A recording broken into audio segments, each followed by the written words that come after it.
Bond students have been in every Olympics since '92.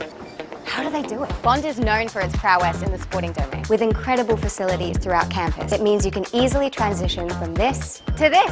Sport is alive and well at Bond University.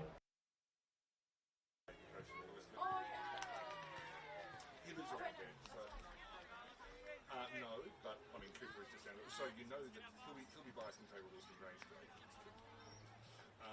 But to be fair, he commentated the Colts grand final with me last year, which more the side were playing out one, and he was totally professional. So, well, yes, but listening back to poor Sky of commentating South Colts grand final last year, she was good. Very biased.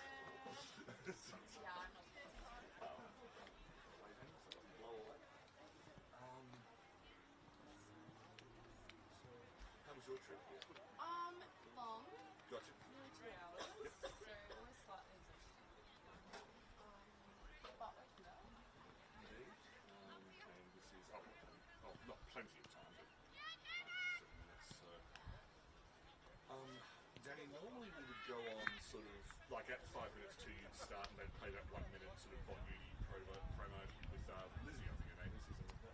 And then as soon as it's finished, you point at us very theatrically. And then we start talking.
Welcome to Bond University for week 1 of the final series of the Bond University QAFLW.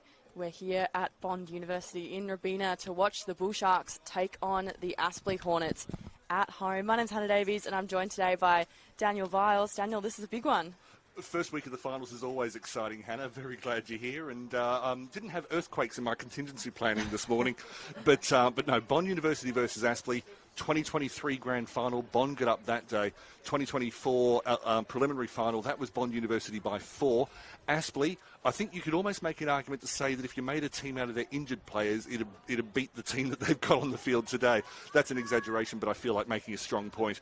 Bond, they seem to be peaking at the right time. They've had a couple of strong wins in the last 2 weeks. They go in favourites. Aspley don't care. No, I agree. I think, yeah, you're right. Bond definitely are the favourites, but we've seen Aspley play some pretty good finals footy. And, you know, just looking at the team out there, they're looking pretty fired up, pretty ready to go. And it's finals, so anything can happen. Always anything can happen. And, of course, with the final 6 this year, each of these teams, the path to premiership glory, you have to win 4 matches in a row. So they've got to win this one today. Next week, the winner of this will take on the winner of today's later game between Coorparoo and Wilston Grange. Then they'll have to play the loser of Southport Morningside, and then if they get through that, they'll have to play the winner of Southport Morningside. If either of these sides lifts the Premiership Cup on September 7, they will have earned it. Oh, absolutely. I think it'll be an interesting final series. Obviously, Southport come in as the absolute favourites, and Morningside, first year in the senior competition, come in as, you know, the newcomers, and to come second on the ladder is pretty sensational as well. But, you know, it's no surprise in recent years to see these two sides here at the pointy end of the season either. And it's we can credit to that the two coaches, both of whom celebrate their 50th game in this competition today, Andy Lovell and Luke Glacken, both of whom have taken their teams higher than any previous coach has done. They've built on the history of these clubs very well. Yeah, well said, Daniel. Those two coaches, it'll be a great battle in the coaches' box as well. I can see some of the senior men's Aspley players as well helping out with the coaching as well. And Bond Uni, well, they've got plenty of very talented support people there too. Underway at Bond University, this is the first elimination final, the first time we've had a 4-week final series in the Bond University QAFLW. And if the backdrop here at the Canal looks slightly different, it's because they've refurbished and officially opened the grandstand. Jessie McMillan bursting her way through the middle, gets it to the front of the 50, more like tunnel ball at the moment as clean hands are hard to come by. Maddie Tallis knocks it inside 50, just trying to get around the back of Lexi Samuels at left halfback. And Aspley have the first inside 50 and give away the first free kick. Moody through the middle.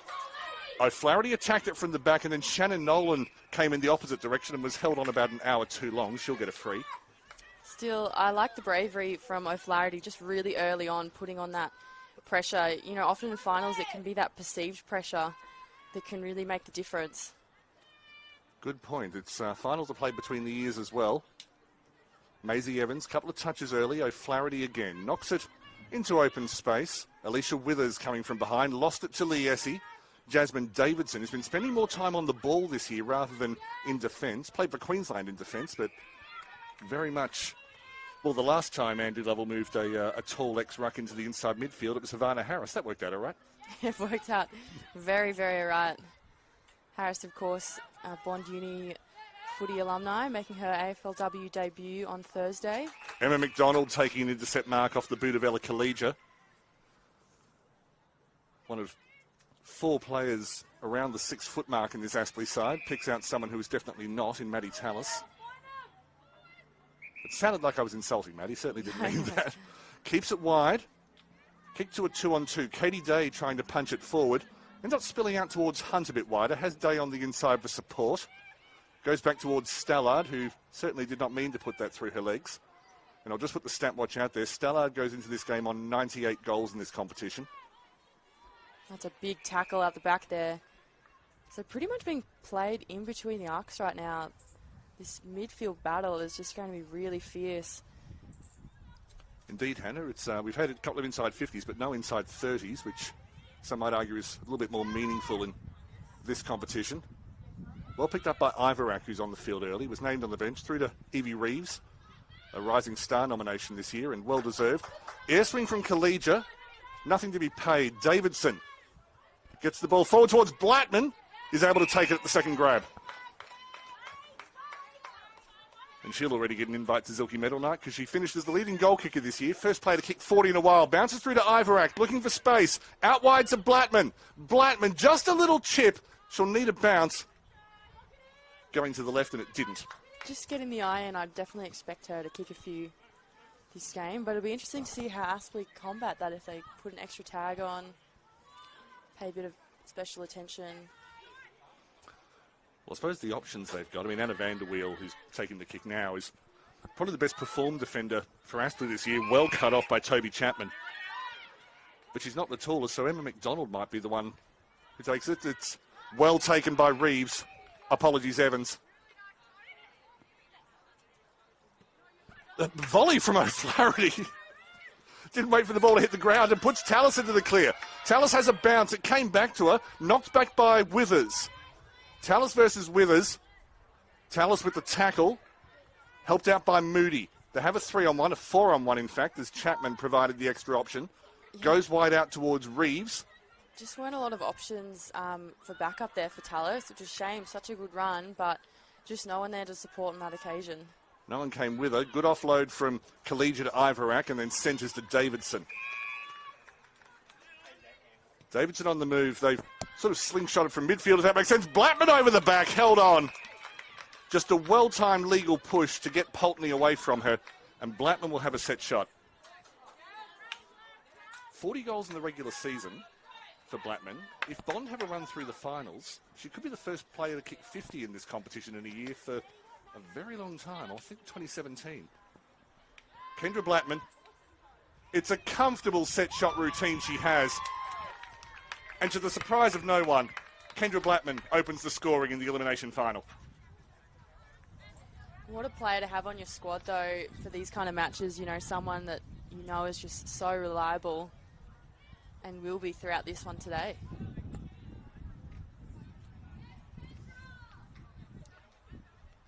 The QAFLW media team earlier this week put out, they reprised the video from the beginning of the season where the captains were predicting the leading goal kicker. And Grace Moody didn't pick her captain, and said, and then wrote a comment saying, in my defence, you were a defender at the time, Kendra. I think that's a pretty good defence, if you ask me. Mondufty in the ruck, loses out. Bond on the advance again. Trickles inside 50, just went away from centre half forward. Comes back now, that's Aaliyah Stringer with 2 touches. Not quite able to connect. Reeves coughs it up to Dufty. Tried to get it forward to Tallis, who's covering a lot of grass here. Work on the ground from Nolan, who's had an outstanding season. Evans, inside, finds Stringer. Stringer doesn't get the kick she wants, but it may work to her advantage. Goes past Pulteney. Moyes putting a lot of pressure on. McDonald has to get a strange kind of kick away. Pulteney drops it. Moyes puts her under pressure. Pulteney clears, but it's right down the guts, and Evans uses her height very well over O'Flaherty. Pulteney also playing her 50th QAFLW game. There's a couple of 50 gamers out there. Yeah, apart from the 2 coaches, Shannon Nolan's the other one. Hers all for the 1 club, but Pulteney transition from Yeronga.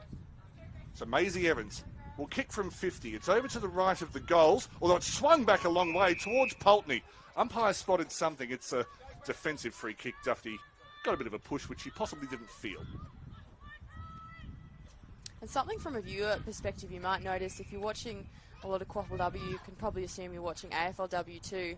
And you'll probably notice that at the AFLW level, they've been a little bit tighter on the holding the ball calls, but that doesn't apply to this league as of yet. So if you're watching the calls and have been watching AFLW this week, you might just notice the pace looking a little bit different on those calls, but that's simply just a change-up of rules. Well explained, Hannah, as Brianna Moyes is brought to ground inside 50. And to be honest, it's the same sort of thing they do in the men's competition. The calls at AFL level and QAFL level and VFL level are all just slightly different to allow for the differences in skill and pace. Tough tackle to ground, nothing that the umpire needs to worry about.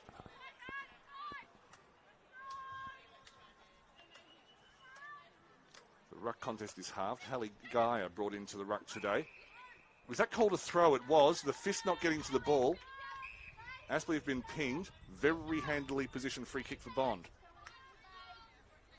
Yeah, 2 early goals for Bond. If they can make this happen, could be very handy. There's just a little bit of a breeze out there, but nothing too major. I don't think it'll have too much of an effect of this one. So Nolan with a floaty kick, went through several sets of hands. Blackman got it on the rebound, tries a check side kick, gets it to Moyes, didn't go 15, although it was paid. Moyes over the shoulder.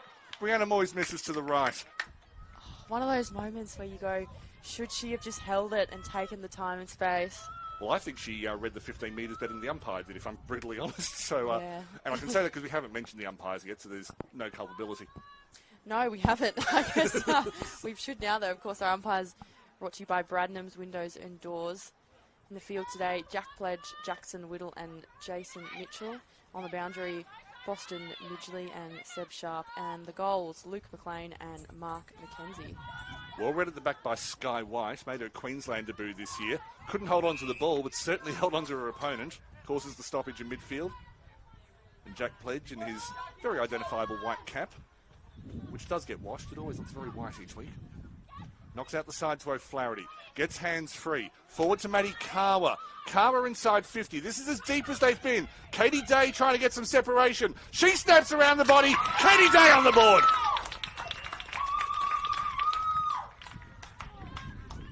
Really great positioning there from Aspley. I almost like that they gave Katie Day the time and space to have that one-on-one and had that trust. Because it almost feels like if there were too many in there, you know, it could have become too chaotic. So just really good timing on that. On the way to the ground today, I had to convince a cab driver of the merits and improvements of women's football. One of the ones, I mean, I could have mentioned many, but on that occasion, this picks up on your point, the way that teams in the forward line will structure themselves. It's not just, you know, the old seagulls to a chip as that sometimes gets derided. It's like, okay, Katie's got that. We're here in case the defender gets the ball and clears, so we've got the next play sewn up. And it began as a defender or midfielder, Katie Day, and most of her goals in her career have come from this distance. The kick from Liesi, snaffled by Moody. It was coming at her like a bullet. She showed no fear. Found Nolan. As if Moody would show fear. Collegia. Shelling peas. It's been a very open game in good condition so far. Looking for Blattman. We've got Blattman at one end, Stellard at the other. It's going to be a full forward leading festival today. Centres the kick. Tall contest, several hands, hits the deck. Out the back goes Ella. A little bit of trouble from Gaia. Moyes goes for another snap. Nearly worked before. Just over the head of Ivarak. Hit the hands through for a minor score.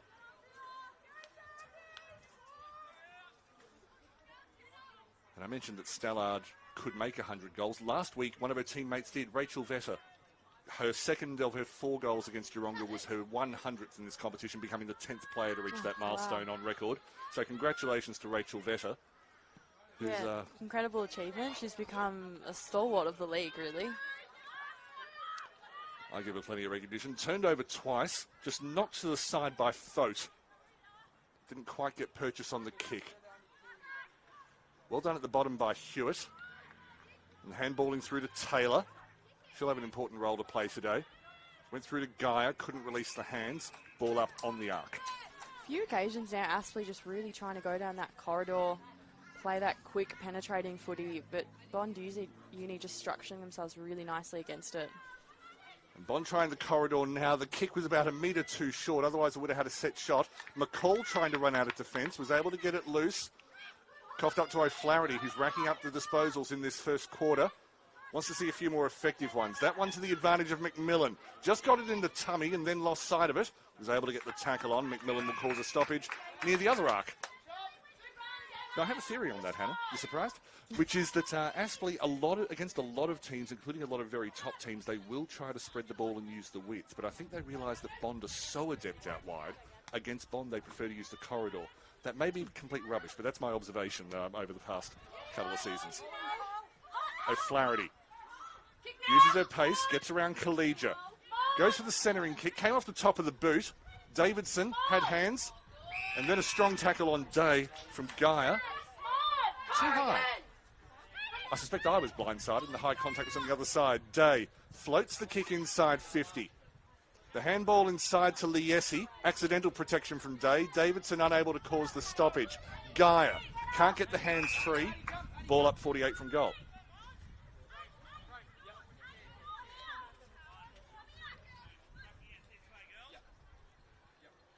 Can't wait till Hannah's my age and she has lots of theories as well. It'll happen. Davidson out the They're back. building. You can get ChatGPT to generate them now. Oh, I would never. No. Far too much integrity. Thank you. No, I'm just keeping an eye on Aspley's defence here, just really keeping it as tight as possible, the one-on-ones. Which is often just a default position in the first quarter as well. Keep it tight, work out where it's going to open up. Tallis was a little bit clumsy, but was able to avoid giving away a high contact free kick. It's a messy ball, but Dufty ends up with it, and Davidson does well to hold on to her. Now that fake punch, which we love so much, I think that's the kind of thing that the AFLW is starting to crack down on a lot. Yes, that absolutely is. And I have to say I'm very happy for that. That's my one thing. It's my one footy ick, if I had one. It's the fake punch. Oh, there's a video. Comes out wide towards Ivarak, being tracked well by McCall. Out of bounds, boundary throw-in.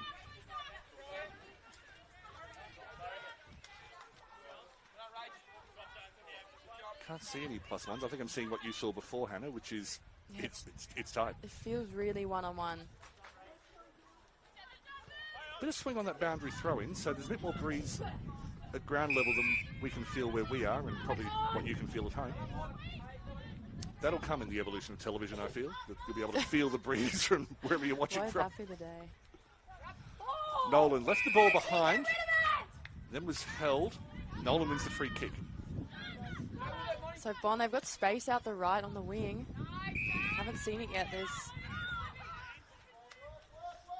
You can see the confidence in the younger players. Stringer not afraid to direct traffic. My observation was she wasn't doing that as freely earlier in the year. Moyes all by herself as the Aspley defence had pushed up for the previous play. Not able to get back in time. Moyes heads towards the hot spot. Ivarak over the back. What a delivery. I think everyone assumed Blackman was the target. Ivarak sat in the hole.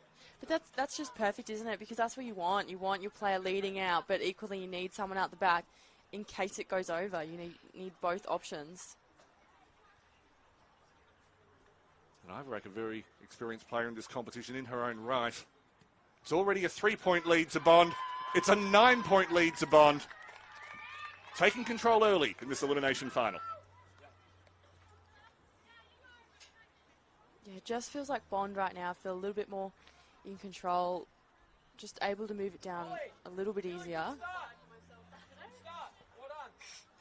Mind you, that as much as they try to shake it, the curse of the Aspley slow starts, their first quarter, it just won't go away. That is very true, Daniel. I haven't had a chance to do Aspley too many times this season. I forget that. First quarters are never their thing, but yeah, you really can't count them out. And of course, most recently on the live stream, the win over Cooperoo, where what we saw that day was they moved Emma Pittman into the middle for the second half, and it wasn't so much how many touches she got, but it was the direction that she gave. And they put O'Flaherty back into the back line. Worked a treat that day. It's McMillan, O'Flaherty and Liesi in the centre for Aspley at the moment. Back to Collegia, who will alternate between the forward's good defensive mark. It's taken by Gabby Roberts, who's had a breakout season this year. Yes, Collegia will alternate between forward and on the ball. Well, she's adept at both. Again, Aspley just trying to go straight through the middle. I can appreciate the need to want to go fast down the middle, but I'm wondering if this will be, no, just a warning, no 50. Yeah, Veta was claiming she was tangled. Evans pushed her over. And I think it was very well handled from Jackson Whittle. So Bond back inside 50. Well roved at the back by Emma McDonald. Gets it through to Pulteney. Clears up the right-hand side. It's a booming kick that Pulteney has. Back towards Hewitt. Took a long time to get possession of the ball. And skillfully knocked forward by Gemma Blair, who's probably had her best season in the Bond University QAFLW as well. Yeah, she almost juggled it there. Straight through. Good result with the stoppage. Dufty with a slap forward. Couldn't make a connection. Nolan. Switches the play, but only to a one-on-one. And good work from Gabby Roberts now on the left-hand side. That's holding. Gabby Roberts earned that free kick the hard way. Rewarded. Usually a little bit more width now, Aspley. There was a lot of pushing in that contest. Aspley with a chance to move forward very late in this quarter.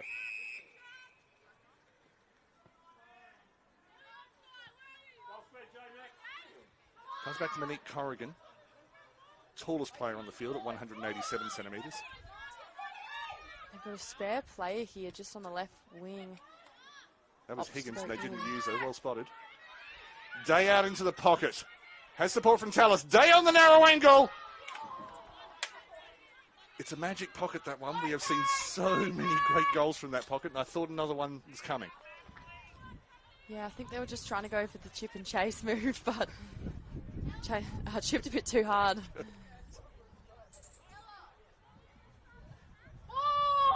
Nearly getting free with Samuels. Bond having trouble clearing. O'Flaherty again. Inside towards Vetter. The handball floated to her. All the players hit the deck. Nolan through the middle, as she so often does. Contested possessions galore in 2025 and a few years before that. Moyes just chipped it forward, couldn't get any real strength on the kick. Blackman overran it. McDonald has a think, writes a book, ends up in trouble. Hoofed around the body from, might have been Pippin out there. Evans. Came all the way back to Samuels. Found Nolan.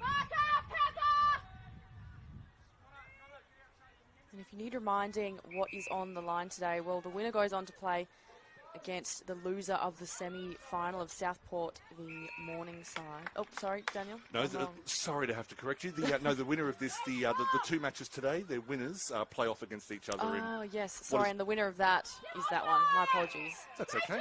But it is new. There's a bit of messy play back and forth, results in an Aspley free kick just to the right of the centre circle. There can't be a lot of time left.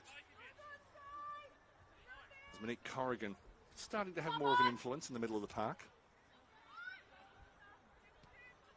Named at full forward, but you can just play her up and down the middle. That's all she wrote in the first quarter. So Bond Uni lead 15 to the Aspley Hornets, just the 7. We'll be back after this with the second term of the elimination final between Bond University Bull Sharks and the Aspley Hornets.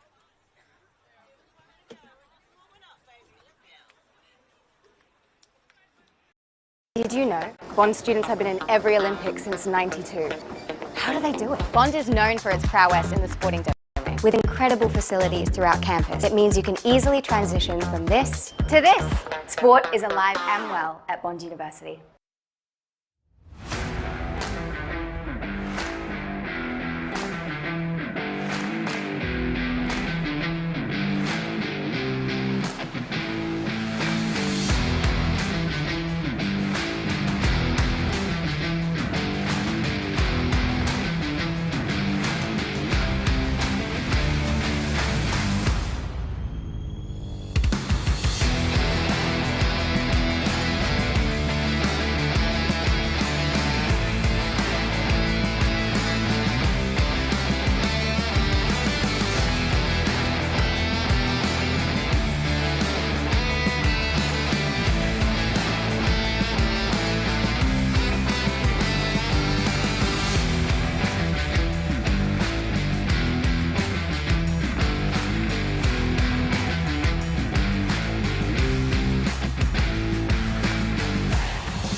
It's an 8-point ball game here at Bond University Oval in Robina. The Bull Sharks leading the visitors, the Aspley Hornets.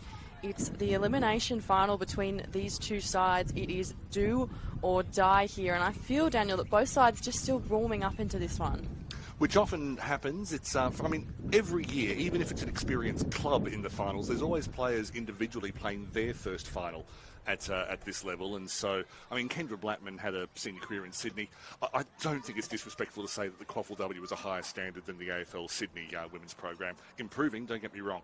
But, you know, this is a bigger game for someone like Kendra. She comes in red-hot form. She doesn't look nervous. But that's an example of the kind of player who's new to this situation and could be forgiven for a few nerves.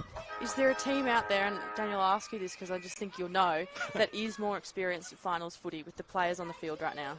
As in of these two? Yes. Look, it's definitely Bond, and Aspley's injuries have hurt that, because, I mean, people like Jasmine Carr was downstairs, not able to play, for example. They lost Lucy Pengelly earlier this year, who's been a very experienced defender. So, I could name a lot of players there, as Pittman just turns it into volleyball. And then a strong tackle from Taylor, just brought the play to a very abrupt end. So, of the 21 for each side today, you'd definitely favour Bond's experience. Having said that, I mean, when you've got players like Vetter, who's a premiership winner, and Stallard, who's a spectacular premiership winner, Pittman on the outside, she won a premiership with Cooperoo. Yeah, and I think Aspley, I feel like as a club, they just play with that spark that is sort of like, we have nothing to lose, and we're just here to play the best footy we can, and are out to win. Well, in someone there, we just saw Jasmine Davidson in the blue 50 jersey for Bond University. She's 22 years old, and she has never had a year in the QAFLW where she has not played finals. Pretty incredible, isn't it? Yeah. Of course, I'm not sure that this is the highest level she should be playing, but that's a whole other story. Well, and you know, the great thing, and we always say this about this competition, is that you can absolutely get your chance later on in your footy career, and sometimes, particularly I feel for female athletes, we see it in a lot of other codes. Netball is probably a good one, but you are able to make that elite level, you know, into your 20s, further in, even late 20s.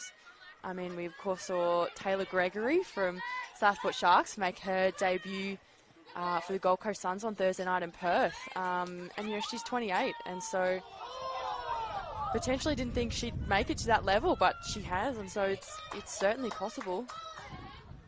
Indeed it is, as play went back and forwards. I think the ball travelled about 100 times further than any individual player. But you're right, and of course, if you want to bring it back to these clubs, I mean, Lilu Hung at 19 was technically an overage player when she was drafted to St Kilda this year from Aspley. And then a couple of years ago, Lily Tarlinson, who played Bond in 2023 Grand Final, then found herself at the Crows. Well, and even you look at Ariana Clark, who's, you know, started the Lions, fell out of love with the game, and has been recently, you know, joined the list of St Kilda through, I think, an injury replacement, I think. That is correct, and I should have mentioned Ariana Clark, and given that this is Bond University versus Aspley, yeah. I feel quite confident in saying, hello Lilu, hello Ariana, congratulations. Aspley being finally able to get some possessions along the left-hand side. They have to go back for a free kick because of some low contact, so Olivia Hunt will have the free kick just before the grandstand, sort of in front, between left half-back and left wing.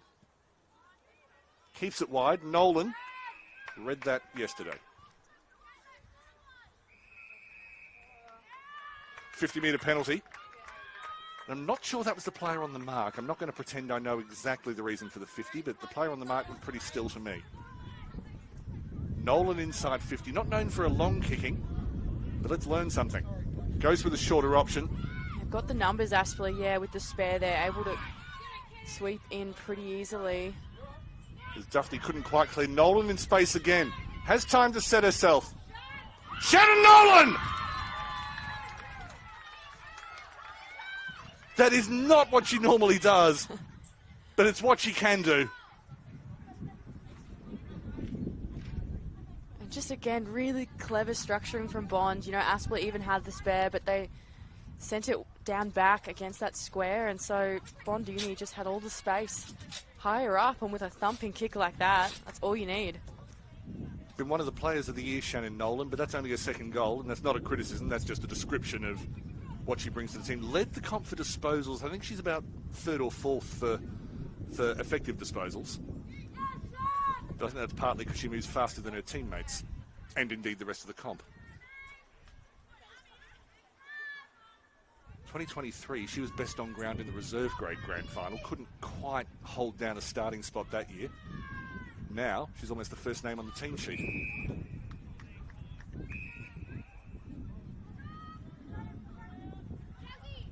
she's got the corresponding magnet to the ball at the moment. Goes a little wider to find the ubiquitous Evans. Keeps it wide, looking for Blattman, and why not? McDonald got front position cleverly. Good use of the body from Blattman. Blattman from the magic pocket, going towards Reeves. Still in play. Dufty did well to realise the danger. Still inside 50. Higgins does well to step inside. Picked off by Nolan, but I think Higgins did all she could do in that circumstance. Yeah, always tough coming out one-on-one against Charlotte Taylor. Dufty underneath it. Read it well. We're not going to see it from our angle, but I just get the suspicion that the ball is swinging towards us with the long kicks. Out towards Higgins. Not able to hold on, but did well. Turned it over. Thote in good position. Just went through the hands of Gaia, who tried to take it like the netballer she was. Back to Gaia. Inside. Finds a run of Thote. Thote will shoot from a fair way out. The wind looks all right. Annabelle Thote from distance. Well, Bond Uni just looked completely on song here. This kind of lead this early on in the game, pretty hard to stop. And I mentioned Charlotte Taylor just before, but that little play was due to her. She took this great tackle, the ball spilled out. And, you know, we've spoken about the experience on the field today, and she's one of them. Premiership player, a real leader out there. Obviously the vice captain, but just really leads the girls out there. All I'm going to do to add to what you're saying is to put a number on it. Today is QAFLW match 99 for Charlotte Taylor. And it shows, like the experience, the calmness, all just clicking right now. Andy Love will be very happy with this. Didn't take up the games a little later in life, Charlotte Taylor, and you just wonder if she'd picked it up as, say, a 12-year-old. In the alternate universe, where would she be now? Bond University lost the initial clearance in the middle and then were able to turn it into possession. Stringer eventually gets it out towards Smith. Hunt not able to hold on. Big bump from Hunt and then goes back to collect the ball. Didn't have support. Has it now. The wind picks up. Possibly here in the effects mark. O'Flaherty left it behind. And so possibly a slight adjustment in, like both of these teams like to keep the ball on the hand and move it around. The wind will make that tricky.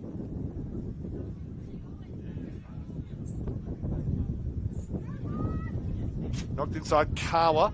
Got herself free, got the handball away. Running onto it was Hunt. Hunt shoots from distance. The angle looks, well, it looked all right and then just took a leg break. But important for Aspley. That'll give them a little bit of belief and confidence. Yeah, it just seems to be that final linking pass that's not there for them right now. So Bond with a rare kick in. Thote, the goal scorer. There's an from downstairs, but I think Stella did go over the shoulder. Yeah, it was a great intercepting move there from Thote. Player goes tumbling, possibly because Evans was just there in her magnetic pull. Good hands again from Taylor to Nolan. Cops the bump after she got it. Beautiful hands from Pulteney. She'll return it through the middle. Again swinging, just went through the hands of the defender. Might have been Hewitt. And then returned by Chapman. Long kick from Chapman. Evie Reeves out the back. Read it well. Good handball inside to Collegia. That was strong. And then to centre half forward, just through the hands of Smith. Hunt recovers well. Hunt's been busy in the last couple of minutes. Gets it to Vanderweel. She goes for a trundle. And Aspley switching the play. They're using a lot more width in the second quarter. Vetter tried to draw the free kick, but I think she fell over before the contact happened. Yeah, just being out-muscled a little bit at the moment, Aspley. Smith. Decent size attendance for this sort of game, which is good to see. And they're back to the edge of the 50. Milliella had a very good first year in this competition. Was looking for Stringer. Just got a bump from Pulteney, but it was in the side, so good body use. The handball went awry. More good body use. That time from Gaia. Knocked out the back towards Pittman, who has gone back into defence. Brought to ground, just the ball up. Yeah, there is a good little crowd here, Daniel, and they're actually hosting an AFLW game on these grounds later in the season. Gold Coast Suns have one of their home grounds. Collingwood. Yes, it is. Kalija shooting from distance. She has a long range. And what I said was correct, and often she has better direction than that from long range. She can bomb, Ella Kalija.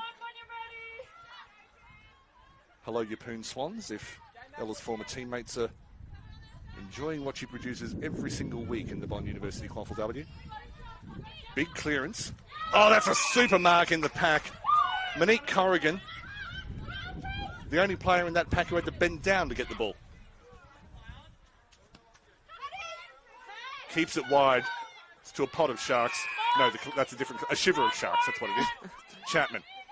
Yeah, just probably needed a little bit flatter between the arcs. There's just a really high chance of intercepting against this Bull Shark side.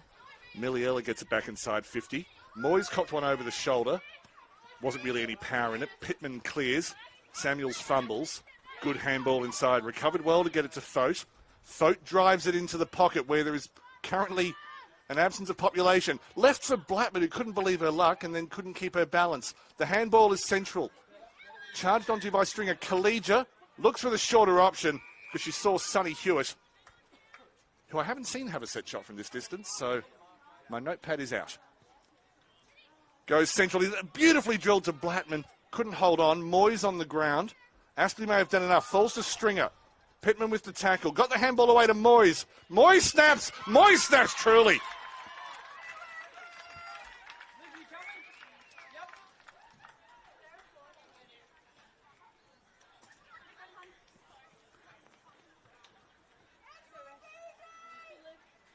Once they enter that inside 50 even for Bond, just really unstoppable. The ball movement's so quick, isn't it? And the way they're presenting, that they have options there. And of course, the one other team that does that best, with all due respect to Morningside, but Bond probably do it better than Morningside. It's really only Southport ahead of them. When they clashed head-to-head back in, I want to say round 12, it was the week after they came back from the Queensland team came back from Tasmania. Bond led at quarter time and then faded away because they were left with one on the bench at the end of the full. They had 4 injuries in the first quarter. But it's that kind of play. If any team is going to take on Southport this year, it's going to be a team that plays like that, and Bond has shown that they do it more than any other side. Well, we know Bond University have historically been able to defeat Southport, although they have, Southport, of course, been the powerhouse for the last year or two. Yeah, since about April last year. It's fair to say. On the charge again, as that was a left foot kick from Taylor, inside 50, spins away from Reeves. Good handball back, an example of what we're talking about. Stringer in towards the pocket, that out on the foot. But I think what I really like from Bond's offensive lineup right now is that those without the ball are still equally playing their part. You know, there were 2 players holding in that square. I can't remember who the forward was, but just holding their defender out of it so that there was, you know, essentially room for that ball to bounce in. Because a few of these goals from Bond haven't been clean. They've been bouncing, but the forwards have been doing such a good job to hold off the defenders that it hasn't mattered. That's superbly analysed, Hannah. As Evans has the ball at right half forward. Couldn't quite get the hands free. Spilled free, gives away the free kick. And that's a reward for tenacity to Latea Depot. A good player now, but definitely one to watch develop over the next 3 or 4 years, Latea Depot. There just seemed to be an absence of Aspley players attacking that ball, and they were lucky that the mark wasn't taken. Comes back to Hewitt, who just got on the top of the boot. Chased hard by Blair. Pittman turned over. The Poe again. Not a clean handball. Dufty just held her ground and used her muscle, really, to make sure the ball ended up in her hands. But if I can just borrow a quote from another sport, Hannah, to back up what you're saying. Johan Cruyff, the great Dutch footballer, as in round ball football, and coach, great thinker about the game. But he always said the most important player in football is the player without the ball, because they determine where the ball's going next. And I think that Australian rules football at all levels is starting to realise that it's the off-ball movement that makes the play, and that's certainly something that, well, both Lovell and Glacken have implemented. As the ball just, I was questioning whether or not to get excited, and in the end I made the right choice by not doing so, because it never really looked like. No. But yeah, it can be tricky to know whether, when to inject yourself into the play and when to hold back and give your teammate the freedom. And I think, at a junior level in sport, the tendency is to want to be the direct one to make the impact. But what I think we're seeing right now with Bond in this match is that it's all about supporting your teammates. Well taken by McDonald. Sorry, again, making a decision about how excited to get with Moy's check side kick.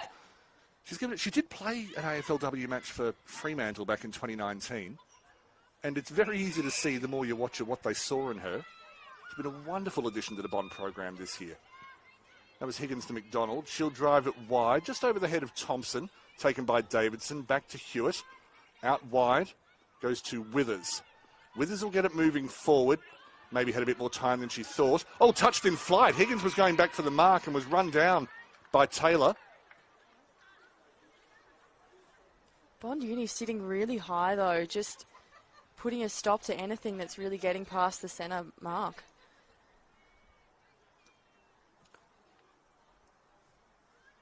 Kawa chasing Evans. Very involved Evans. Shrugs a tackle, then gets back up. When she's in the mood, she cannot be stopped. Collegia from the pocket. Collegia getting it towards Blattman. Did that go out on the full? I thought, yeah, it came off the toe. Just awkward bounce. Aspley with a... grateful for a free kick. So Aspley, in the last few minutes, have already looked much, much better in this defensive setup. Just putting a stop to that really free-flowing play. Oh, and the umpire's just having a little chat. Well, the options here are free kick, throw in, or behind. And they ended up with what they thought in the first place. But always good to be sure. Indeed. Conducting their own third umpire system. Jessie McMillan takes it at centre halfback. She comes wide. Saw Liesi on the charge. Maybe wasn't expecting it. The communication wasn't as good. White turns in three directions and it works because she's got pace. And went too far.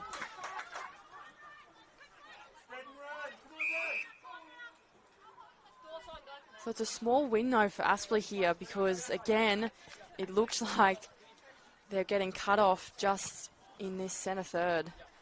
Well, they created, I suppose you don't earn a free kick when the opposition player runs too far, but they gave her a lot of cul-de-sacs and she couldn't work out where to go.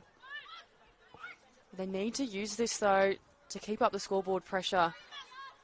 Contested option from Liesi. Bounced well to Tallis. Centering kick going towards Stallard through her legs.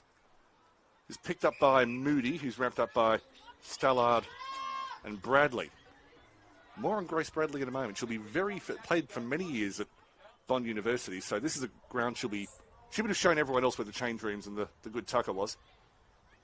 Withers on the ground, not able to hold on to it. Moody held with it again. If you go into the clubhouse here at Bond University, there's a 2015, the first year of the women's program here, jersey proudly donated by Grace Bradley. Here she plays as an opponent. All things seem to lead back to Bond Uni at some point, don't they, in this competition? It is the Rome of the... It really is. Of the Bond University QAFLW. Liesi, handballs inside. And to say that Bond was sticking to their opponents like glue was almost literal. Dufty versus Evans is a good ruck contest. Good work at the back from, I think, Ivorak. Cleared by Nolan, goes wide. Taylor has front position against Higgins. Does a little stutter. Well done by Higgins to smother the kick.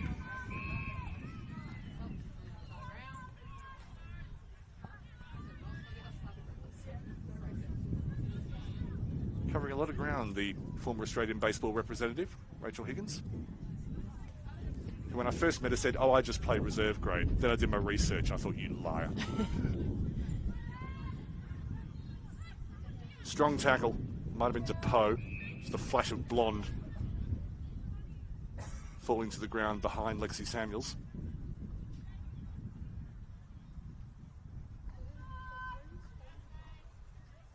McMillan. Clever handball out wide towards Higgins. There's an interesting handball inside. Now it's turned over. Taylor will clear. This time it's for territory. Not quite taken by Reeves, or as her teammates call her, Evie Weaves. Through the legs of Collegia. Recovers. There was no pressure on her. Inside to Samuels. Not the handball she wanted. Ella recovers well. She'll go just to the side of the 50 where Reeves was waiting. Had time to put the kettle on. The skill execution from Bond today has been fantastic. Just the clean hands in the middle. Floats inside 50. Ivarak! And there you go, more clean hands. Bond just making absolute use of every pass. 2023, you could put up a fair argument to say that Ivarak was the dominant forward in the Bull Sharks lineup.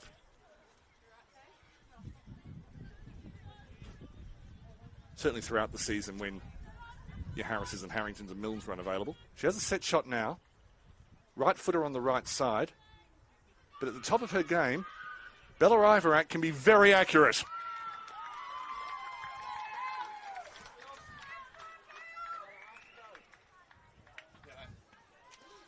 Well, do you start to move the magnets around if you're Luke Glacken and you're looking at a 1-2-8 to Bond's 6-4-40?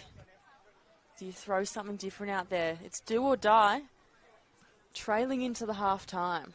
Short answer is yes, and the long answer is that Aspley's squad, even with all the injuries they've had this year, is very flexible. Pittman can move up from defence. Vanderweel is capable of moving up to the wing. Your tools like Corrigan and McDonald can play pretty much anywhere from goalpost to goalpost. You mentioned the success of Pittman in the middle earlier this season. Surely you give it a go. I'm not convinced they haven't. Forgive me for not being entirely sure. And there we go. So halftime sounds here in Robina. It's the elimination final. It is do or die.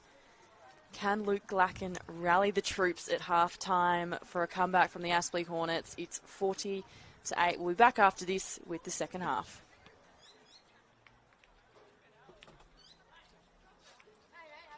All good with you, Danny? Excellent, thanks. Some brilliant analysis in that quarter. Some really good stuff. That was... Inside this building is a simulated hospital ward, a high-tech biomechanics lab, a commercial kitchen, and a whole virtual home. Let's explore the new Bond Institute of Health and Sport in just 61 seconds. This is the 12-bed simulation hospital ward. From day one, Bond students gain on experience in allied health and exercise science. This is the Work-Play Lab, which gives students the opportunity to provide occupational therapy for our youngest, while the Activities of Daily Living Lab simulates a full home environment, giving students the chance to practice mobility work with our wisest. From sprinting to golf swings, this track can track it. Using pressure sensors and high-speed cameras, it can analyze anything from age-related conditions to elite sports training. Wow. The Kitchen Lab has solar-powered sustainable cooking stations, giving postgrad nutrition and dietetic students access to commercial-grade equipment. Thank you. Why don't you come and check out the Bond Institute of Health and Sport for yourself?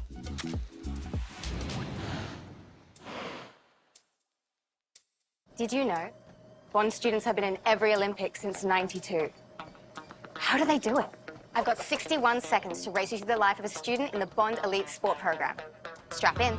Bond is known for its prowess in the sporting domain, Supporting student athletes, like Mia. Student athletes have access to flexible study loads, adjusted academic requirements, and tutoring. The top tier of student athletes even receive funding to assist with their travel and competition costs. Bond also runs 4 high-performance sporting programs that field competitive teams. There's netball, rugby, AFL, and swimming. With incredible facilities throughout campus, it means you can easily transition from this to this. Whether it's producing world-class athletes or offering scholarships to high-achieving students every single year, sport is alive and well at Bond University.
One half remains in this elimination final here in Robina, and the Aspley Hornets trailing 8-40. It's a huge margin, but it was a halftime chat from the Aspley Hornets coach, Luke Glacken, that has hopefully inspired something in the Hornets for supporters there.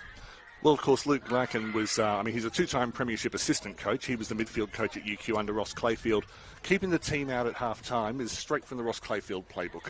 And he actually, like Luke, is capable of delivering a rocket. He didn't. He simply reminded the players of what they've got, what they can do. We're on magnet watch. We're about to see which players are going to turn up in strange positions. Liessi's going to start on the bench, as is McCall and Carla, Thompson, and another player. Gee, that's professional, Daniel. And Higgins. But no, we'll see. So just looking at the middle now, McMillan is there. Tallis, Tallis normally a winger. Tallis has been moved into the middle. Well, there extra you go. speed. First magnet moved. Oh, and there's a bit of off-field collision here. Charlotte Taylor's gone down. And She won't be happy with this one. I would not be pushing around Charlotte Taylor. Taylor and Vetter have been playing against each other for a while. They are known quantities to each other. Third quarter underway. Shannon Nolan has her hands on the ball, and water makes things wet. Evans out towards Blair. Blair, who must have been playing high to get on the ball that quickly. Out towards Reeves on the left. Being chased by Roberts. The positioning was superb from Samuels. She goes wide. Ivarak fumbles. Did she get a push in the back? Umpire says no, but they retain possession. Khalidja in a cul-de-sac. Finds space anyway. It's knocking it just over the back of Ella. Vetter watched it fall through her hands. Taylor in a bit of space. Handballs inside, I think the stringer. Towards Blackman. Across the body of Blackman. McDonald tracking her well. And it's fair to say that McDonald's done a fairly good job today. Inside to Nolan. Back outside to Stringer. Stringer was not able to get any purchase on that whatsoever. Boundary throw in next to the posts. Really good effort there from Aspley just to smother and really suffocate any options that Bond are trying to attempt at. But it does appear that has been given the job of tagging Taylor. So keep an eye on that matchup. Two very experienced players. So Vetter knocked it forward. McMillan trying to run through traffic, ran straight into Nolan. Somehow the ball shot out the side. Roberts through traffic, gets the handball forwards towards McMillan, then to Tallis. Looking up towards Depoe. Chapman's LBW, knocks it out back towards Tallis. She breaks one tackle. Gets it up towards Day. Got a horrible bounce to the advantage of Blair. Tried to use White behind her, went all the way through to Stallard. Stallard lost it cold. I think the umpire ruled didn't have possession of it in the first place. Moody brought to ground by Stallard.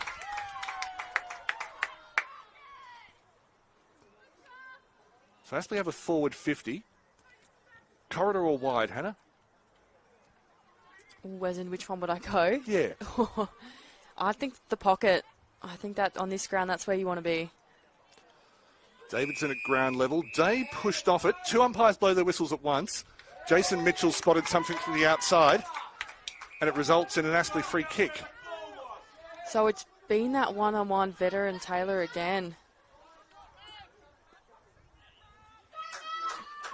Bit confusing there. So he's called it off the ball, but it stayed with Tallis. Is that right? It has. You can watch the replay on YouTube by clicking the left button. Tallis, from distance, has the wind advantage. Off hands, nearly getting a leg to it with Stallard. Had it been below the knee, it would have counted. But I think it was a very understandable air swing. But first on the board in the third term, a glimmer. Moody heads south. Not quite taken by Chapman. Beautiful hands from Samuels around the back. And then releases Khalidja. Has Ivarak inside. Pilford. Beautiful take from Poltney. She sends it back inside 50. Not able to be taken by Bradley. Dufty will clean it up. She's wrapped up by Moody. I think Chapman, it was. Just feels like Aspley just missing that second really tall figure in their forward. I know we've got Stallard out in full forward, but just missing another tall one for that rotation. Well, the air swing still works. Bradley back to Dufty. More on that in a moment because they've got plenty of tall options, do the Hornets. Pushed off it well, White. White showing how much she's grown this year. Bit of a dump kick from Chapman, cut off by Roberts. Looks better already, though, from Aspley, just to build this wall here, give themselves a second opportunity. Vanderweel showing the calm that she's displayed all year. Found O'Flaherty in the middle. Now McDonald on the overlap. She kicks from 50-odd, didn't go straight for goal. Looking for Stallard in the pocket. The bounce wasn't kind. Moody got her out of the way. Blair got it forward. Blair got in trouble. Free kick to Stallard. Who do you think Aspley would have chosen if they had complete freedom to choose a player to take a set shot, Hannah Davies? Probably that woman there. You think so? Yeah, I do.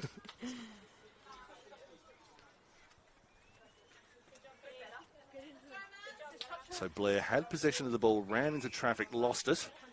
Stallard told to hurry up. At her best, this shot's not a challenge for her. Just Stallard moves to 99.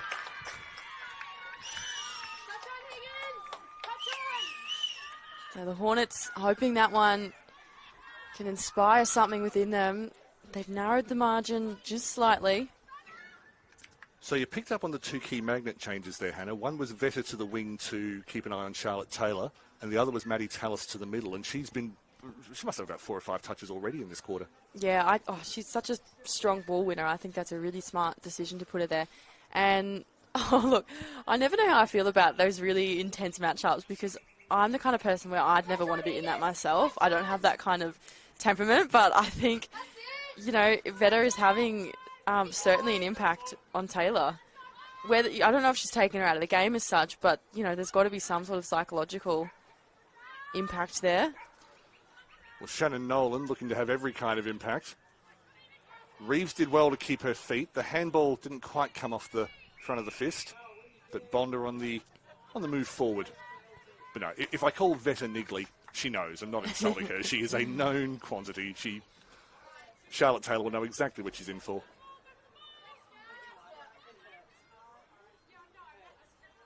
Somehow emerged. Reeves.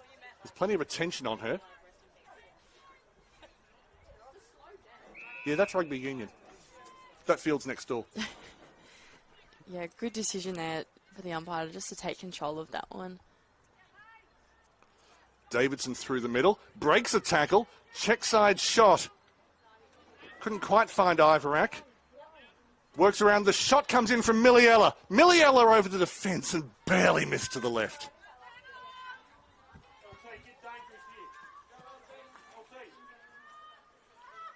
Thompson on. Can play in either goal square, of course.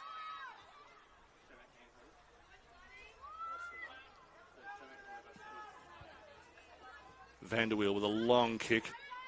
Just off hands. Hunt. Just got rid of the ball out to McMillan. McMillan loves a bounce. That one didn't come back the way she wanted. Somehow still regained possession. Didn't really kick to a target in the middle of the field.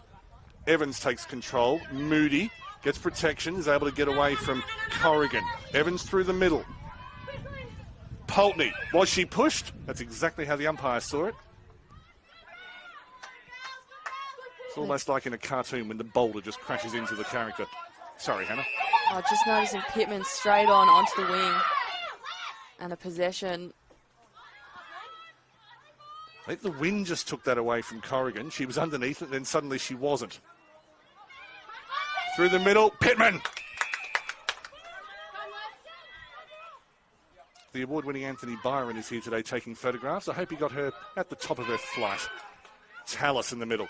Finds Liesi. Liesi can go long. Looking for Stallard.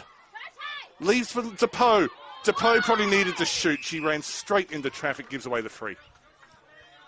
Just relentless pressure there from Grace Moody. Jess Stallard, such a threat, but it was just the pressure from behind caused the drop ball. Again, it's sometimes that perceived pressure as well. Taken by Evans. It's amazing, but it's not, how many opposition forward attacks break down when they reach Grace Moody. Blackman kept her feet well. She can go forward. Ivorak is in the front 50 on a platter. Beautiful kick from Blackman. Ivorak waiting for players to stream forward. Reeves is closest to the goal square. Blattman had moved cleverly forward into the half-forward position. Not the sweetest kick. May work to their advantage. Goes past Fote. Was attacked by Tallis. Fote has a second opportunity. Spun away from her on the ground. Tallis working hard. I think Tallis' days on the wing are numbered. Turned over to Davidson. Hits the deck. 4 players hit the deck as well. That was a big crunch. Strong tackle from Taylor. Ends the play. There were 3 possible options there, and we've got a ball up, which I think is the right one, but there's a reason I'm up here and they're down there.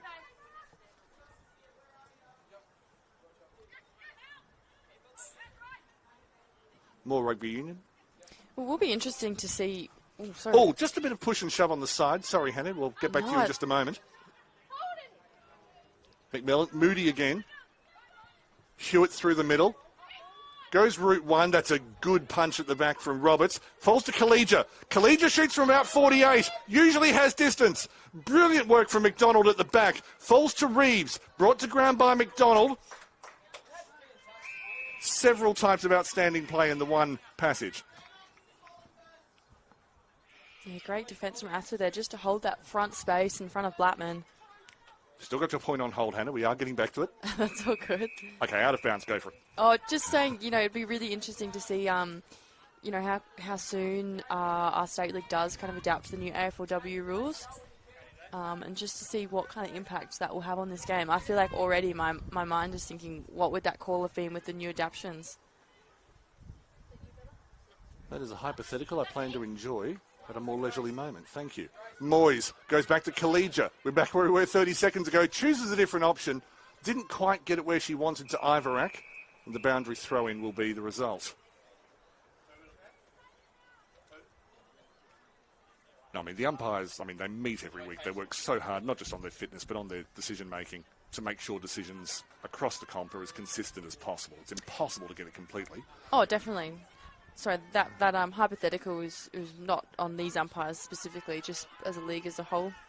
Oh, that was understood. Davidson beat through, just got away from Taylor. Been strong. Oh, bit of friendly fire. Results in the ball falling loose. Went to Gaia. Well across the face. Pittman guarding. Happy to see it over the paint. Now, the point I'm making is that I think a lot of people look at this comp and say, they really should, if they were a lot stricter on making sure that a handball out of a contest was, had to be right, as opposed to saying, well, they got their fist near it, then the overall standard would rise. Now, I haven't seen any data on that. I'm just saying that opinion's out there. Around the body from Millie Ella. Off target, didn't make it in the end, but it falls dangerously to Ivarak. Goes vertical. Punch from Vanderweel. Blattman! It was chaotic ball. And Blattman said there will be organisation. And it was so. It took them nearly 12 minutes in this third term to get their first major. Bond Uni must be feeling pretty comfortable right now. 47-15. Just until now, Aspley had held them to the one behind. But you feel like Bond are just slowly putting their stamp on this. The full-time score when they met back in round 14 was Bond 7-6-48 to Aspley 2-1-13. So it's not that dissimilar now, the difference being that we're a little bit over halfway in the third term. Dry conditions. Vetter now having a sparring session with Lexi Samuels. And Vetter hits the deck. And for Samuel's sake, I hope that was on camera. She can replay that as much as she likes. Up towards Moyes at centre-half forward. Moyes has distance, goes towards the pocket. Blattman was coming from behind. McDonald tracked her extremely well. Comes back inside to Moyes. She loves to get round on that left foot. Brianna Moyes!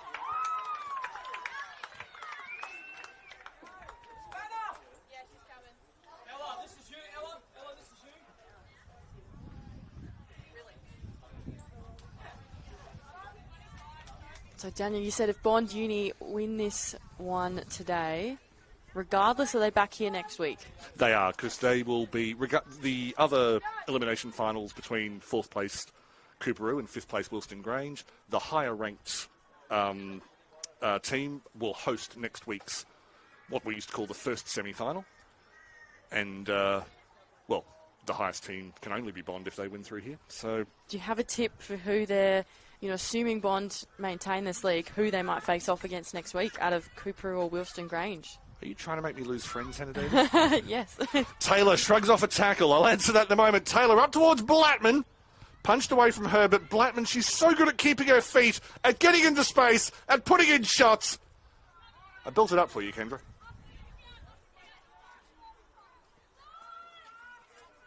Had that whole spiel planned out. It was going to go through and big finish. She'll do it next time. Look, it's going to be a physical encounter at Giffen Park today. I'm just thinking of all the people who are going to be offended when I say the name of the team I think will win, because I've got... Well, you happy to be proved wrong? Oh, always, always. I live for the... Look, I think Wilson Grange can do it today. As that kick goes sideways, won't go over the paint. Taylor's got it. Beautiful handball. Saw Stallard on her back, got rid of it quickly. 3 more handballs inside, and then Hewitt gets a good kick inside 50. The defenders fly, hits the deck anyway. Good work from McCall. Just hit the chest of McDonald hard. If you're going to kick across the face of the goal, that's probably how to do it. Blattman again. Ivarak over the shoulder. The angle is acute. Mark taken. Was it 15? Doesn't matter. Because that is a goal. Or is it a goal? Evie Reeves was the kicker. It's just a case of whether it was touched off the boot. It's a goal. Evie Reeves has scored. And that is a triple strike, late in the third, from the Bond University Bull Sharks.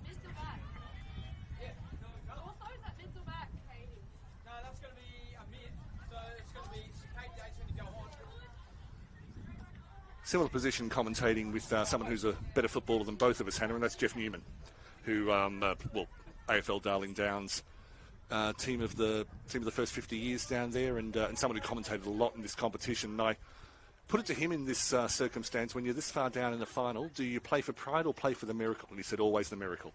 Always play for the miracle. So downstairs, Aspley will be saying, well, they'll be forgetting the likelihood. They'll just be saying, how do we win this? Yeah, I think at this point you probably stop paying attention to the scoreboard and more just what's right in front of you. And just giving yourself any chance. Because as you said, like, absolutely anything could happen. And there's still 1 quarter left too. Like, this is only the third. So Bond on track to have 3 consecutive finals victories over Aspley. Wonderful charge down from Evans, who's been outstanding today. Not quite taken, but yes, taken in midair, so that will be a free kick. I don't think McCall intended that, but Milliella was definitely taken while still in the air. Good kick forward from Ella, and not quite taken. I thought the miraculous mark had been grabbed by Collegia, which I kind of expect, and then very well taken over the back by Hunt. Got it forward, bounces in front of Chapman, spills out wide to Depoe. Depoe gathered that. Okay, that's an AFLW free kick, just to, if you wanted an example, and sorry that it's me doing the voiceover and not you, Hannah, because that's pretty much exactly what you've been talking about several times today. The ball was loose, Depoe grabbed it, caused the stoppage. That's what players are taught. At AFLW level, they're going to have to be untaught. Day. Looking for Liesi. It's a good palm away, got it into the path of Vetter. Just over the shoulder, and it will be cleared by White. Into the path of Stringer. Folks has Geyer out wide. Didn't bounce kindly. Beautiful backup work from Stringer and a great handball from Geyer towards Blattman. Over the top, but Fote's following through. McDonald again. Fote looking for support. Finds it in the form of Stringer. Keeps her feet. Couldn't quite get the ball to boot. Is turned around 7:20. And it gets a high score from Paul Mercurio.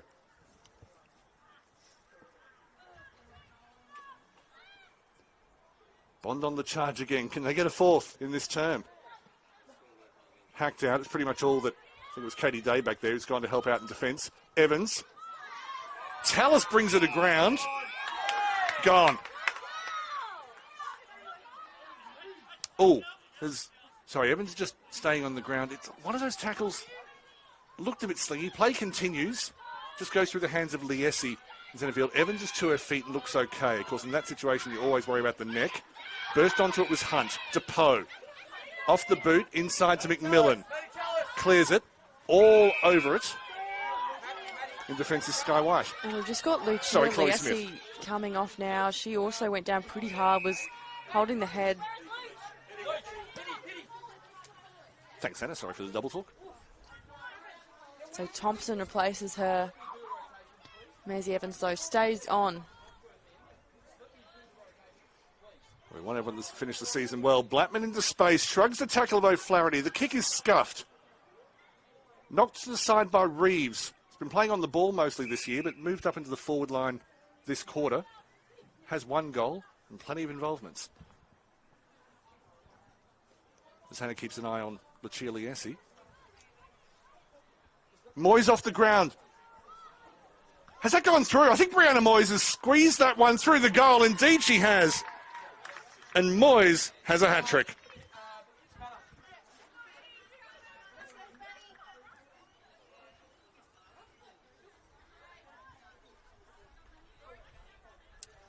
$11 goals in 13 matches in the regular season for Brianna Moyes. She's now fortunate, courtesy of a hat-trick today, she's now averaging a goal a game. Pretty good form. And having a left footer in the forward line as well just gives that, it means you can attack more easily from either side. So for Bond, look, this margin, it's pretty strong now. We're heading into what will soon be three-quarter time. You'd really just be looking at your form for the rest of finals, surely.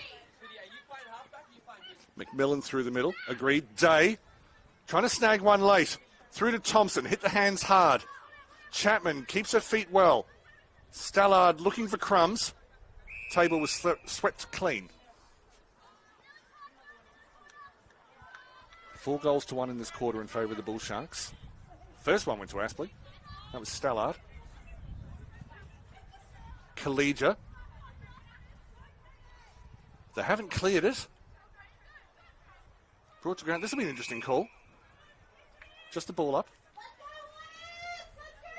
4 of those goals, though, coming within the second half of that quarter, within 10 minutes. There's 4 to the floor as Duffy got it today. 2 air swings in a row. Strong tackling on the ground level from Bradley. Another stoppage. It's just a case of the clock now.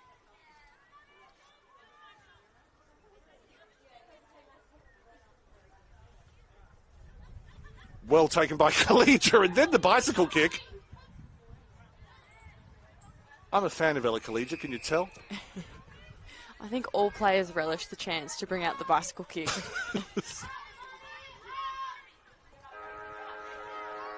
So that brings us to three-quarter time. Bond, 4 within 10 minutes in that quarter, and Aspley just holding on to the end of their season, just grasping to the hope of another shot at finals. The margin 66-15. There's about 20 minutes to go. Don't go anywhere to find out who progresses to the next stage of Bond University QAFLW finals.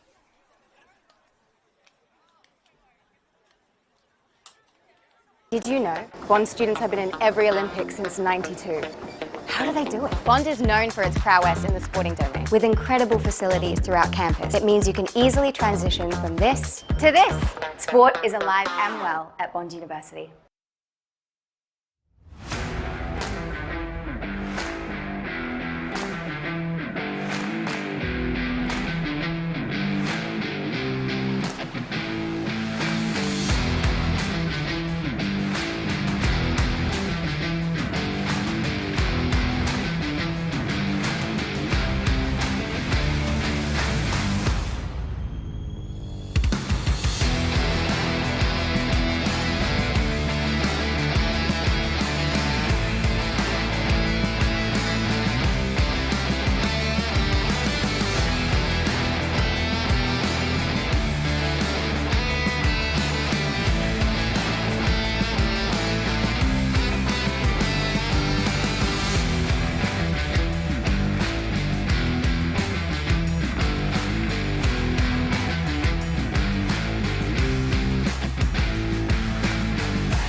Andy Lovell just delivering the final message to the Bull Sharks as we head into what will be the final term of this elimination final.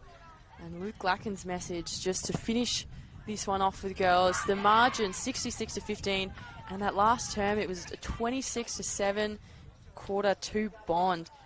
Just Bond Uni unstoppable right now. And those 26 points scored in 8 or 9 minutes as well. It was an onslaught because Aspley probably had the better of at least the first 5 minutes of that quarter.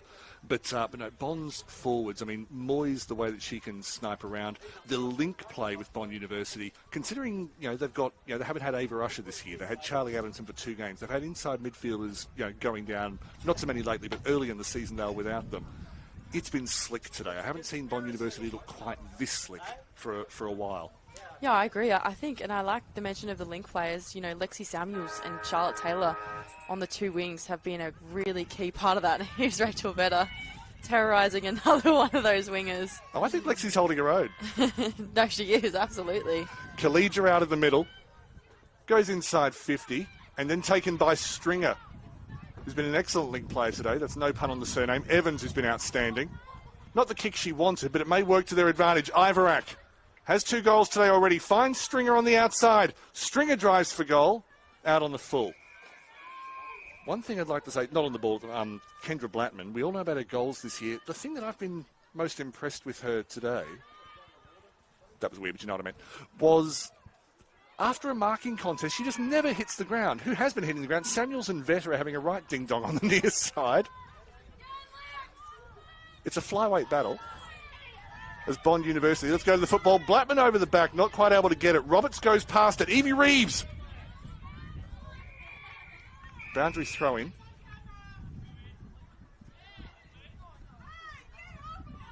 Yeah, look, I'm just going to say there's no need for that at all.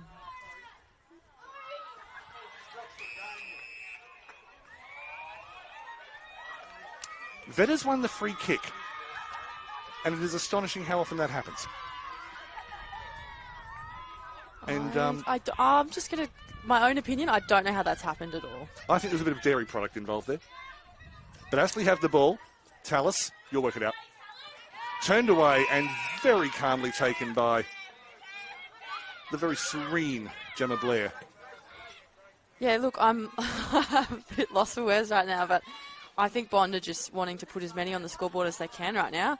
That's what they're focused on, for sure. Well, I mean, let's call a spade a spade. Vetter is trying to get under the skin to put them off the game. What she's done is fired them up. I think whereas Bond might have gone, okay, we can play, the last quarter at 75%, make sure we're all here for the next week. She's given them a reason to go, right, we're going to flatten these people in round goal. Yeah, I think that's the case. So I'm going to say it's backfired. I think so. Oh, brilliant from Davidson! Absolutely outstanding from Jasmine Davidson.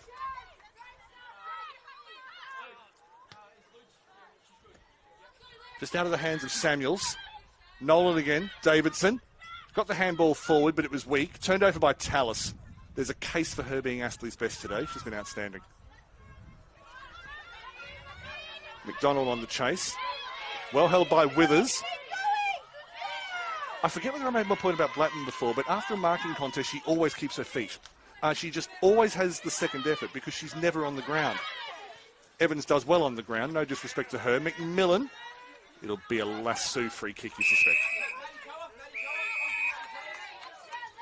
So Tallis has just come off. She was touching her arm a little, but I don't think it's because she's injured, just because she received a knock. So Toby Chapman with the free kick, just behind left wing. Yeah, it looks like Tallis was just holding her ribs a little bit. Hopefully nothing too sinister, though. Outstanding handball from Nolan to Collegia. She can bounce with the left hand. Collegia towards centre half forward, looking for Blattman. Found Blattman. Yeah, that passing has just been sensational from Bond today.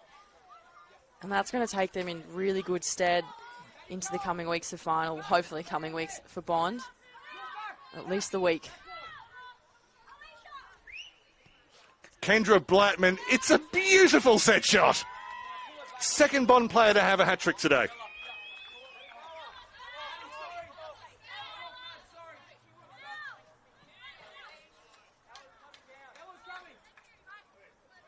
Up to 43 for the year. Back in the about 10 years ago when there were lots of mismatches in this competition. We've had a few this year, but there were lots back in 10 years ago. We did have players kicking 50, 60, 70 goals a year. The modern game hasn't happened, largely because the games have been tighter, and secondly because, a lot like the evolution of men's football over time, you no longer have one full forward scoring all the goals, whereas that was very much the case a decade ago. So if Blackman can get to 50, there should be cake. Yeah, I agree, and I think a lot in women's footy, what I've noticed is that if the two teams are really evenly matched, they really just nullify each other, and that is why we end up with those lower scoring games. This score here has really just opened up for Bond. Good work at the bottom of the pack from Day. Trying to get something late. Too many Bond defenders, and they're handballing out of defence. Chapman over the head of Taylor. If she can get to the ball first, she has Moyes. She won the battle. Reeves. Almost don't know she's there, I think. Well, they found another way through, and that was through Gaia to Collegia. Looking forward to the iSport stats being published either tomorrow or Monday. Several options out here on the wing, yes, and they use it going long. Beautiful. I think you spotted Toby Chapman at the same time as Ella Collegia did. You've both got great vision. And Chapman just delivers inside 50. Going to hit the deck. Thote looking for Blackman, and Blackman, well, she saw it, and I think Poltney looks tired, to be honest, and that's not a criticism. She's had a lot of work to do today, and she seemed to jog to that contest and just looked a little bit defeated. But an outstanding first year at Aspley for Pepper Poltney. But it's all about Kendra Blackman now. Her set shot is a thing of beauty. She almost doesn't look surprised at this point. And that is a huge score there from Bond. Well, this has got to set them up feeling pretty confident for next week, Daniel. And particularly, they last week, if it is Cooperoo who gets up in that elimination final last week on this ground, Bond, what was it, 60-odd to 20. I was about to use the word dismantle. That's a bit unfair. But what we see this week is a continuation of what they did last week, where they were just able to move the ball around more or less freely. This has been a development on that. And, it's been wonderful football to watch today from the Bull Sharks. And really, this is not the culmination of Andy Lovell's coaching achievements, but not a bad 50th game present from his team. And not to lessen the identical numerical achievement from Luke Glacken, who, as I say, has taken Aspley to heights they hadn't come close to before his arrival. Maddie Carver with a free kick. Looked to go wide, faked the other way, nearly got the inside ball, and turned over again. They just always find a way. Not a great kick from Sky White, but a clanger at this stage of the game. Really just disappoints yourself and your coach. Everyone else forgives you. And as we just retrieved the ball from out of bounds, I think for Aspley, the fact that it's not surprising to see them in finals now is a huge show of what Luke Glacken's been able to do and the rest of the coaching staff with this side. Katie Day charging on. We'll go out of bounds for a throw-in. Completely agree, Hannah. And, well, here's the thing. Aspley have made the finals. They squeaked in 6th place. That's now what they call a bad year. Yeah, that used to be a 100%. major achievement. Yeah, the standards have risen and the bar has been set much, much higher. Dufty. Another had a good first year. I think the tackle just went on a bit long, and so Aspley have a free kick.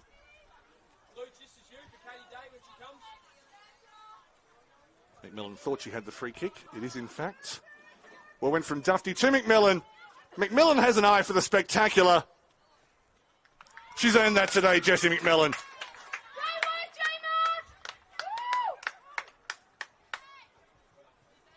Well, he's said to finish it off strong. They're absolutely giving it their all, but you're right, Daniel. I think, at this time of year, it is interesting to see in this league who looks fitter and faster. I know Bond have access to some of the best strength and conditioning coaching in the state. They're just looking fitter, aren't they? Look, they are at the moment, and you're right, the strength and conditioning program is excellent. Aspley, they're a rich club. They've got the big clubhouse, and I think in the last the other thing that happened when Luke Glacken arrived, which was really set up by the Director of Football, John Taylor, is that the club has been investing a lot more in its women's program. Who knew? You invest in the program and the results get better. It's almost like they're linked. Well, if we've got time, unless something incredible happens, in which case you will interrupt me, Daniel. But, you know, I mentioned that AFLW game that is being hosted here in a few weeks' time. I'll just pause. As Evans goes deep inside 50, looking for Blattman. Again, does not go to ground. Good work from Van der Weel at the back. Outstanding season individually from her. It's Soccer from the back. Ended up only with Evans. Good work from Chloe Smith, who, when she's been involved today, has been excellent. Hannah. So that this is a home game for the Gold Coast Suns, but it's not their usual home field. And yet, I think if you look at the list, it's like something outrageous, like half of Gold Coast players are products of Bond Uni. So it pretty much feels like a home game for half of the team. Stringer with the shot out on the full. Bit of Bronx cheering from the Aspley players on the boundary, which, not a fan. The reserve graders, that would be, who lost their elimination final to Morningside earlier today. So it's unfair to say they're in Mad Monday mode. So I won't say it. I won't even imply it, Hannah. I'll just let that rest. Low driving kick straight to Vetter. Well, part of me hopes I get to see Jess Stallard's 100th goal here today. And part of me hopes that it's left for another day when maybe it's part of an Aspley win. Roberts through the middle. In fact, Stallard's a long way from goal at the moment. Goes through to McDonald. Gets the handball underneath to Dufty. Slick hands. Comes out wide to McMillan. Finds a bit of space. Looking for the option. Wonderful charge down from Blair. McDonald. And another charge down. The second one from... Was that White? No Samuels. Apologies. There's a nice big clubhouse here, and I hope players from both sides just all get together and laugh about this at the end, because the physicality, well, they're physical because it matters. Yeah, it's been a really tough contest. This competition just seems to get tougher and tougher each year. And they probably need to hold up play here. Oh, yes, the Essie's down in back play. Yeah, and they've got the trainer with her. You have to hold play now, surely. It's wide for the moment. The intercept mark taken by Samuels. Liesti is about to hobble through the zone. And I think Samuels was saying, "You're going to hold it up? You're going to? No? All right, I'll play on." Towards Blackman. Good front position from Pulteney. Attacked that one. Towards the boundary. Moyes, clever handball into Nolan. Sky ball underneath it is Van der Weel, who I don't think the same amount of dairy product was on that one. And tried to give the umpire a touch. Jack Pledge nearly got himself on the stat sheet. Rachel Vetter said, "It's all right, I've got this." Cleared by Van der Weel.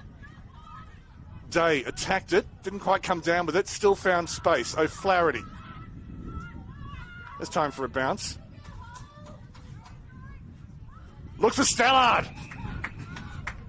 If the wind was blowing to the right instead of back towards us, I might back her in. Goes for the shorter option, which is sensible. Depot, unable to hold on, then got a rather obvious push in the back.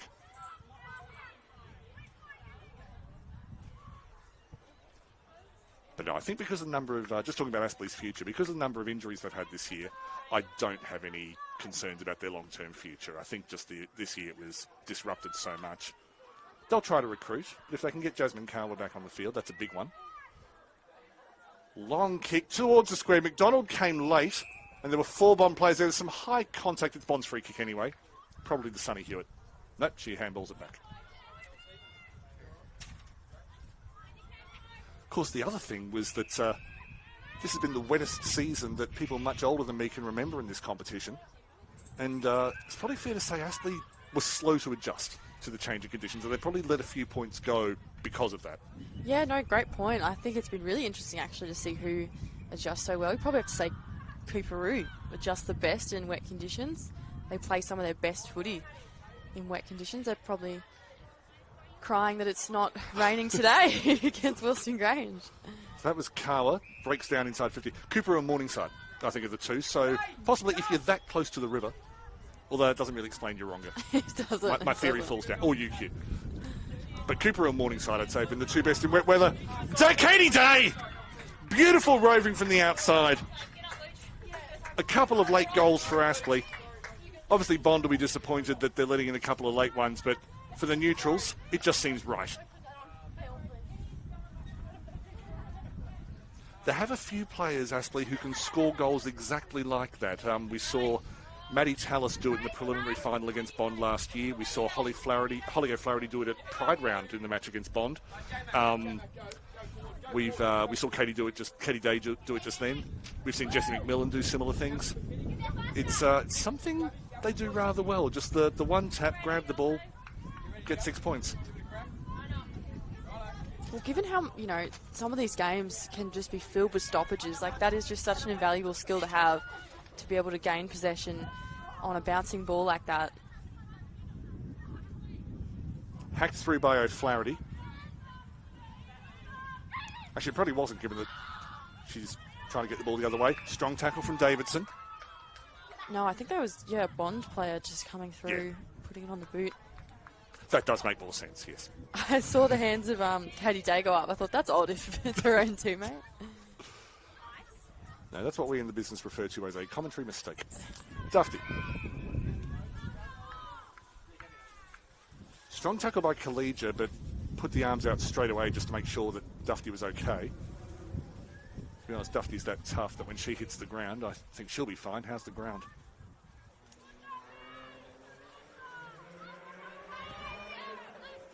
So Aspley just taking on the game now. You can see it in the movement. Stella breaks away to McMillan. The goal square is empty. It's just a case of how the bounce goes. Jessie McMillan, it's not going to get there. Beautiful sweeping from Gemma Blair. She comes wide. And picked up by the very quick Shannon Nolan, who hasn't been as needed late in the game, but I feel, particularly in that first quarter, she helped set the tempo of this match. Davidson finds Moyes. Even in the dying stages of this game, Bond able to find space. Not that time, though. That was too much space. Vanderweel returns it. Corrigan flying from the back. Back to Pittman. Holds up in the breeze. Thompson read it perfectly, just couldn't hold on. Day went without it. Thompson, I think, tried to grab and fend in the one movement. It nearly worked. Gaia straight through the middle. Falls in front of Blattman. Hits the shins. Again holds her feet. Blattman snaps from 45.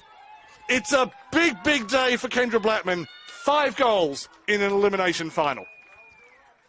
And that movement there was just so casual from Blattman. She just held her ground, took the bump, snapped around, and it's like she's got a sixth sense for where the goalposts are. Just knows it so well.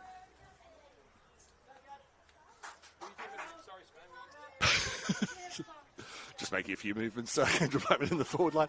But yeah, and particularly when she's played on this ground a number of times now, and on a home ground, you do look at the markings on the ground, you look at where the shadows fall, and you think, yep, I know where I am, bang. And, of course, the more experienced you get, the more you get that sense on all the grounds that you play on. But she's certainly got it here at the Canal. As Dufty gets it out of the middle.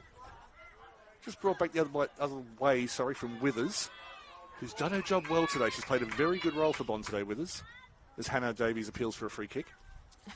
Never. Oh, I gave you away. You thought you got away with it because you're off camera, but you didn't. So the other elimination final, you can watch from 4:45, right where you are now on the official AFLQ YouTube channel, as Bond go back inside 50, falls out wide. It's a loose ball. And somehow they're able to find a way out through Roberts and then Pulteney. Turned over to Nolan. Nolan's on her bike straight away. He's looking for Blattman because why not?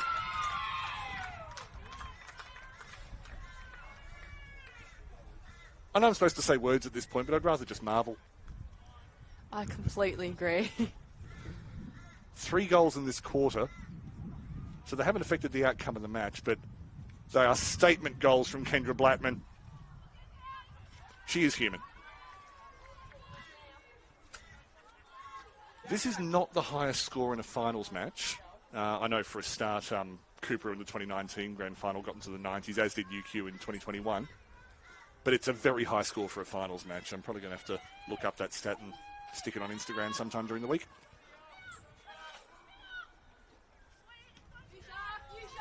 Pittman out from the back. Duffy was trying to take over the shoulder, turned it over to Moody, who was outstanding early. Collegia goes deep. Over the hands of Iverack. Moyes. Moyes has 4.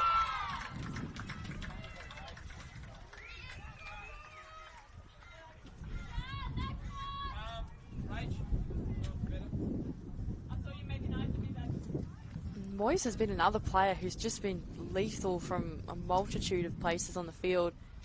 He's had a great impact on the wing as well.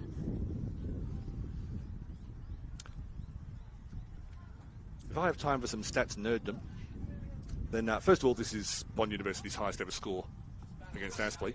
Secondly, the record for most goals in a game in matches between Bond and Aspley. On this ground a couple of years ago, last year, Jess Stallard kicked 5. And back in 2020, when she was a young forward, Jasmine Davidson kicked 5. So Blackman's equalled them. And given that we've had 6 goals in this quarter, I'm guessing we've still got a few minutes left. Out to Moyes. Smith.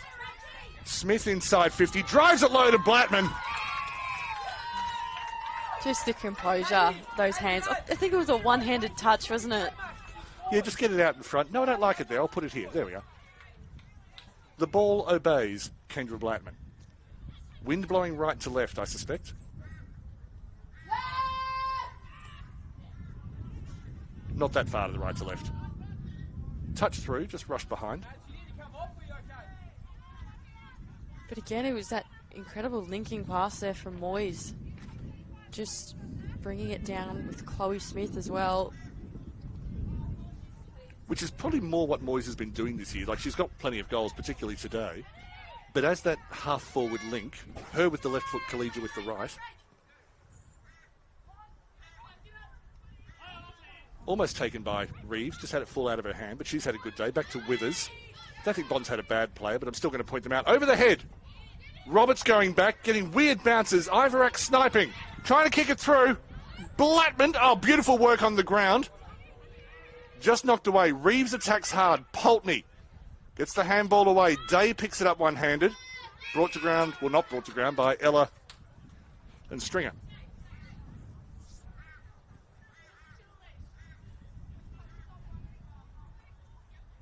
Now, Bond beat Cooperoo last week.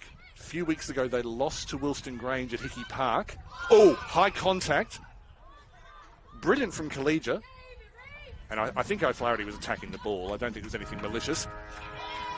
So Bond University will have one final kick as they take on the Bond University QAFLW for another week.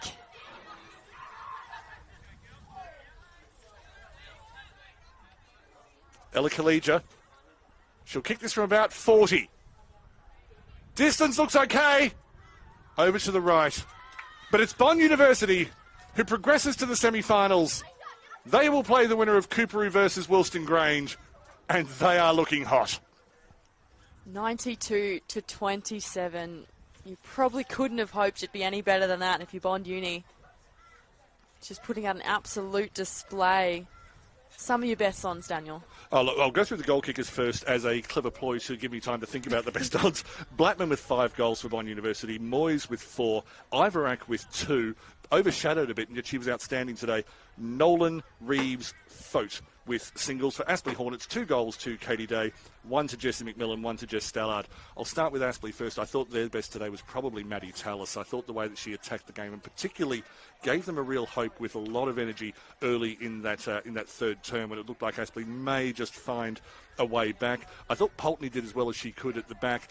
And even though I think the parts of the game where Blackman was kept in check were when Emma McDonald was paying attention to her. So I think McDonald can feel good, can feel proud about her performance on the ground today. Look, hard to go past Blackman with her forward craft and also the opportunities she created for others up front. Ella Khalija is just an outstanding footballer, and I'll be interested to see her stats. Nolan was brilliant early. The link play of Taylor early. Didn't see as much of her in the third and fourth quarters. Didn't need to. It went via other routes. Evie Reeves was good through the... I'm in danger of naming the whole side here, but it was a complete performance by Bond University. Oh, sorry, the one I will mention, Maisie Evans, I thought was outstanding, and negated a lot of the advantage of the tall players that Aspley have.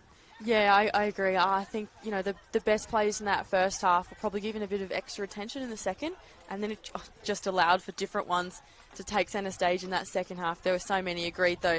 I think, Evans was just so strong in the centre, Blattman as well, and Moyes as well. It was a real standout, I think, in that final term, just helping to really cement this score. So it is season over for the Aspley Hornets. It's been a long season. I think they'll probably be thankful to wrap up at least on a high with a few late goals in that one, Daniel. But Bond Uni, they live to see another day, and we're finding out very soon who their next opponent will be. Between Cooperoo and Woolston Grange. That one starts at 4:45 on the AFL Queensland YouTube channel. Stick around to find out who their opponent is. It's been a pleasure to have your company today, and we'll catch you very soon.